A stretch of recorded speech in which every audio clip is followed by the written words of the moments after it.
আসসালামু আলাইকুম। গ্রাম বাংলার রান্নাবান্নার পর্বে আজকে নিয়ে এসেছি একটা ছোট্ট মেয়ের রান্না। ছোট একটা মেয়ে কিন্তু সে রান্নায় বেশ পারদর্শী, পাকা রাঁধুনি বলা যায়। সে আজকে দেখলাম পাবদা মাছ দিয়ে চিচিঙ্গা দিয়ে তরকারি রান্না করছে।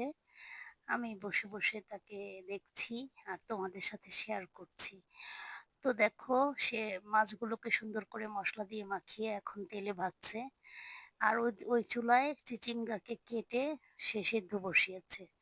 চিচিঙ্গাটা মানে সেদ্ধ করে নিয়ে পানি ফেলে দিয়ে তারপর কষাবে। তো ছোট্ট একটা মেয়ে কি সুন্দর রান্না করতে পারে। এটাও একটা অবাক করা বিষয়। কারণ লাকড়ির চুলায় আমরা বড়রাই পারি না তেমন রান্না করতে। আর ও সুন্দর করেই রান্না করছে। ওর মা অসুস্থ, ও রান্না করছে। তো এখন সে তেল মসলাকে আস্তে, আস্তে কষাচ্ছে। কষিয়ে তারপরে সে চিচিঙ্গা সিদ্ধ করে রাখা চিচিঙ্গাটা দিয়ে দিল। দিয়ে এখন এটাকে ভালো করে নেড়েচেড়ে মাছ দিয়ে তারপরে হয়ে যাবে তার তরকারি। তোমাদের কাছে কেমন লেগেছে? সবাই ভালো থেকো। আল্লাহ হাফেজ।